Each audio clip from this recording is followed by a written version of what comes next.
Hello শিক্ষার্থীবৃন্দ, কেমন আছো সবাই? আজকে আলোচনা করব সেট এবং ফাংশনের 38 পৃষ্ঠার উদাহরণ 24-এর সৃজনশীল অঙ্ক নিয়ে। প্রশ্নটা দেখে নেই। সার্বিক set U equal X such that X is belongs to N এবং X is less equal 6, A equal X such that X মৌলিক সংখ্যা এবং X is less equal 5, B equal X such that X জোড় সংখ্যা এবং X is less equal 6 এবং C equal A বাদ B. কয়ের প্রশ্নটা হচ্ছে এ প্রাইম নির্ণয় করো।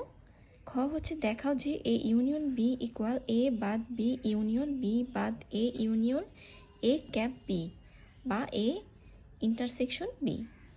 গ দেখাও যে A intersection C cross B equal A cross B intersection C cross B. তো এবার সমাধানে চলে যাই। ক নাম্বারে ক দিয়ে লিখবো, দেওয়া আছে ইউ ইকুয়াল সার্বিক সেট যেটা সেটা লিখবো। তো এন মানে হচ্ছে স্বাভাবিক সংখ্যা, আমরা জানি 2.1-এ আমরা এগুলো নিয়ে অনেক আলোচনা করেছি। স্বাভাবিক সংখ্যা হচ্ছে 1 থেকে শুরু করে পরবর্তী সবগুলি সংখ্যা, পূর্ণ সংখ্যা আর কি। এবং এক্স ইজ লিজ ইকুয়াল 6, তাহলে আমার সেট কি হবে 1 2 3 4 5 6। এবার এ ইকুয়াল বলা আছে এক্স মৌলিক সংখ্যা এবং এক্সের মান 5-এর সমান অথবা ছোট। 5-এর সমান অথবা ছোট মৌলিক সংখ্যাগুলো হচ্ছে 2 3 5। তাহলে এ প্রাইম হবে ইউ বাদ এ। ইউ সেট এর উপাদানগুলো লিখেছি বাদ এ সেটের উপাদান। তো ইউ সেট থেকে এ সেটের উপাদানগুলো যদি আমি বাদ দিয়ে দিই, যেমন 2 3 এবং 5 যদি বাদ দিই থাকবে 1 4 6। এটাই হচ্ছে কয়ের অ্যান্সার। এবার দেখব খ নাম্বার। খয়ে দেওয়া আছে দিয়ে লিখব বি ইকুয়াল যে সেট উল্লেখ করা সেট গঠন পদ্ধতিতে সেটা লিখব। এখানে শর্তটা হচ্ছে এক্সের মান 6-এর সমান অথবা ছোট এবং জোড় সংখ্যা।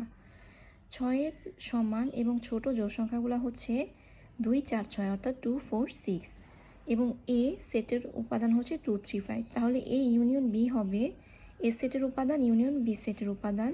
ইউনিয়ন মানে কমন আনকমন সবগুলি উপাদান হবে অর্থাৎ 2 3 4 5 6। এ বাদ বি মানে এ সেট থেকে বি সেট বাদ দিয়ে দিব। তো এ সেট হচ্ছে 2 3 5, বি সেট হচ্ছে 2 4 6। তাহলে 2 বাদ দিব মানে এখানে যে উপাদান এই উপাদানের সাথে মিলে, যেমন 2 মিলে 2 বাদ দিব 3 এবং 5 হবে। বি বাদ এ, বি সেট থেকে এ সেট বাদ দেব মানে 2 বাদ যাবে, থাকবে 4 6। আর এ ইন্টারসেকশন বি বের করব। এ সেটের উপাদান ইন্টারসেকশন বি সেটের উপাদান, দুটি সেটের মধ্যে কমন উপাদানটা নিব। কমন বা সাধারণ উপাদান হচ্ছে 2। এবার যদি আমি প্রশ্নটা লিখি, লেখার পর প্রশ্নের মান অনুযায়ী যদি আমি এগুলো বসাই, যেমন এ বাদ বি হচ্ছে 3 5 ইউনিয়ন বি বাদ এ সেটের উপাদান হচ্ছে 4 6 ইউনিয়ন 2, অর্থাৎ সবগুলি সেটের মধ্যে কমন আনকমন সবগুলি উপাদান বসবে 2 3 4 5 6।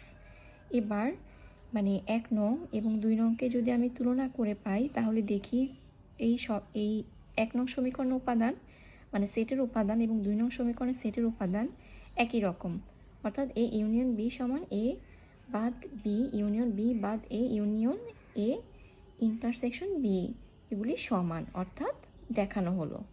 এবার চলে যাব গ নাম্বারে। 2 হতে পাই সি ইকুয়াল এ বাদ বি। আচ্ছা, এ বাদ বি এর মান হচ্ছে আমরা বের করেছি 3 5। এবার এই ইন্টারসেকশন সি বের করব। এ সেটের উপাদান লিখব, ইন্টারসেকশন হচ্ছে সি সেটের উপাদান, দুটি সেটের মধ্যে কমন উপাদান হচ্ছে 3 5। এবার এই intersection C cross B, intersection C হচ্ছে 3 5 এবং ক্রস দিয়ে বি সেটের উপাদানগুলো লিখব, তারপর ক্রস গুণন করে নেব। এবার এ ক্রস বি বের করব, এ সেটের উপাদান ক্রস বি সেটের উপাদান। তো ক্রস কিভাবে মানে ক্রস গুণন করতে হয় সেগুলো আমরা গত ক্লাসে আলোচনা করেছি, গত কিছুদিন যাবত আলোচনা করেছি, অর্থাৎ 2 2 2 4 2 6, এভাবে 3 2 3 4 3 6, 5 2 5 4 5 6 প্রথম বন্ধনী দিয়ে লিখব আর বাহিরে একটা দ্বিতীয় বন্ধনী হবে। আবার সি ক্রস বি সেমভাবে বের করব। তো সুতরাং A cross B intersection C cross B আমি মানগুলি বসিয়ে দেব। আমার এ ক্রস বি এর মান আমি সবগুলি লিখব, ইন্টারসেকশন সি ক্রস বি এর মান লিখব। এই দুইটা সেটের মধ্যে কোনগুলা কমন উপাদান সেগুলাই হবে হচ্ছে আমার অ্যান্সার। যেমন এখানে 3 2 হবে, তারপর 3,4, তারপর হচ্ছে 3,6 মিলে 5,2, তারপর 5,4, 5,6 এগুলা বসবে। তো সমীকরণ 3 নং এবং 4 নংকে যদি আমি তুলনা করি তাহলে দেখব কি intersection C cross B equal A cross B intersection C cross B উভয় পক্ষই সমান, অর্থাৎ দেখানো হলো। আজকে এই পর্যন্তই। ভালো থাকো সবাই, আল্লাহ হাফিজ।